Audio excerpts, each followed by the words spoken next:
Welcome back. स्वागत है आप सभी का हमारे YouTube channel maths expert point में। दोस्तों, डीएलएड एंट्रेंस एग्ज़ाम 2023 काफ़ी नज़दीक है। किसी भी दिन एंट्रेंस एग्ज़ाम के लिए एडमिट कार्ड जारी हो सकती है, तो आप अपनी तैयारी को बेहतर रखें अगर आपको गवर्नमेंट कॉलेज में एक सीट प्राप्त करना है। तो चलिए, चैनल में नए हैं, लाइक और सब्सक्राइब कर लें, क्योंकि हम आपको डीएलएड एंट्रेंस की फुल तैयारी करा रहे हैं। अभी हम लोग बात करेंगे डीएलएड एंट्रेंस के सोशल साइंस के कुछ महत्वपूर्ण प्रश्नों को लेकर, जो आपके प्रीवियस ईयर एग्ज़ाम में पूछा हुआ है। चलिए, पहला प्रश्न को हल करेंगे। पहला प्रश्न है, दिल्ली किस वर्ष भारत की राजधानी बनी? देखिए, यहाँ दो तरह से सवाल आएगी। एक है नई दिल्ली कब भारत की राजधानी बनी, और एक है दिल्ली भारत की राजधानी कब बनी। यहाँ बात हो रही है दिल्ली की, 1911, 1931, 1912 या 1947।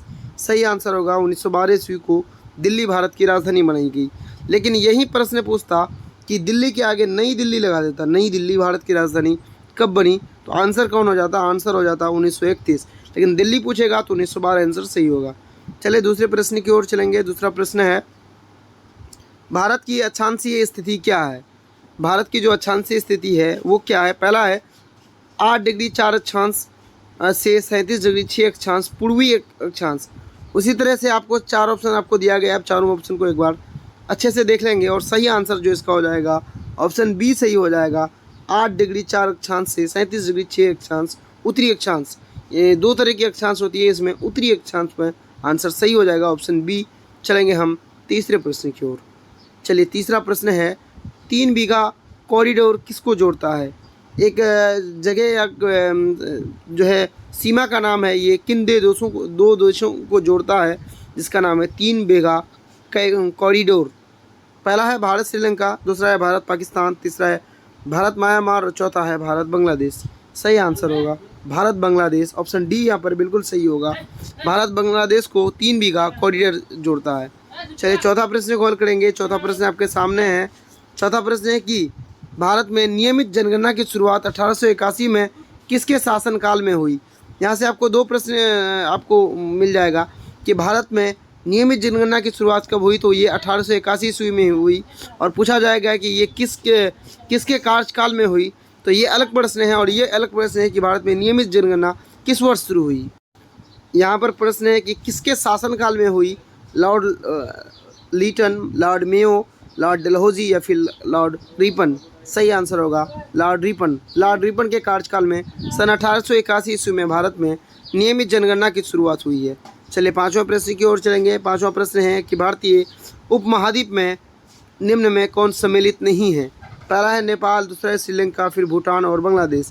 तो आपको बताना है इनमें से कौन ऐसा देश है जो भारतीय उपमहाद्वीप में शामिल नहीं हुए। पहले आप ये जान लें, ऐसे तो ये सारे देश भारतीय उपमहाद्वीप में आते हैं, लेकिन श्रीलंका को जो है भारतीय उपमहाद्वीप में शामिल कभी कभी ही माना जाता है। तो यहाँ पर स्थिति के अनुसार ऑप्शन बी सही आंसर हो जाएगा।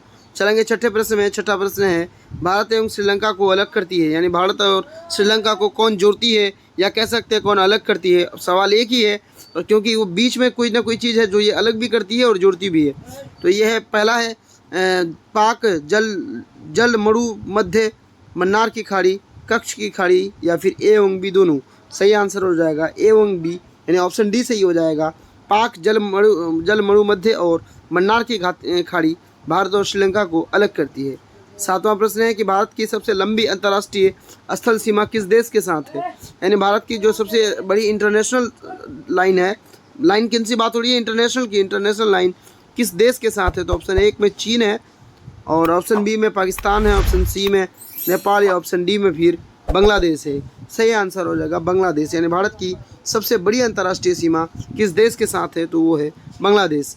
चलेंगे हम आठवें प्रश्न की ओर। आठवां प्रश्न है, सवाल थोड़ा सा लंबा है, लेकिन यहाँ पर आपको जवाब देना है कि भारत में प्रथम जनगणना की शुरुआत लॉर्ड मेयो के शासनकाल में किस वर्ष की गई थी? देखिए, यहाँ पर दो तरह के प्रश्न हैं कि नियमित जनगणना भारत में कब शुरू हुई थी। तो नियमित जनगणना लॉर्ड रिपन के शासनकाल में, इसको याद रखें, नियमित जहाँ शब्द आ जाएगा तो लॉर्ड रिपन के शासनकाल में 1881 ईस्वी में हुई।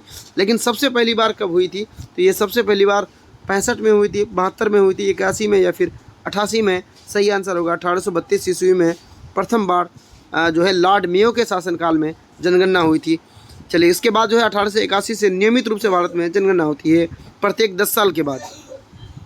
जनगणना। और नवा प्रश्न है कि जनगणना किस अनुच्छेद में वर्णित है? यानी भारतीय संविधान के किस अनुच्छेद में जनगणना की बात कही गई है? अनुच्छेद 324, अनुच्छेद 246, अनुच्छेद 248 या फिर अनुच्छेद 251? सही आंसर हो जाएगा अनुच्छेद 246। Option B is the right answer.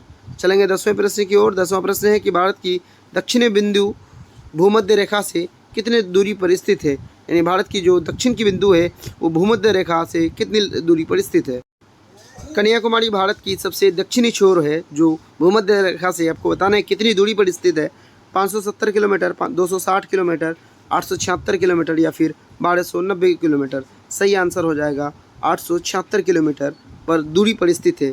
आप चैनल में नए हैं, लाइक सब्सक्राइब करेंगे क्योंकि, और आपको अगर ये पीडीएफ लेना है तो आप टेलीग्राम ग्रुप को ज्वाइन करें। टेलीग्राम में जाके सर्च करें CTET 7070, जिससे आपको ये एक ग्रुप मिलेगा मैथ्स एक्सपर्ट पॉइंट के नाम से। उसको ज्वाइन करेंगे, ये पीडीएफ आपको फ्री में मिल जाएगी। और आगे CTET की भी तैयारी हम आपको 120+ मार्क्स की तैयारी करा रहे हैं। धन्यवाद।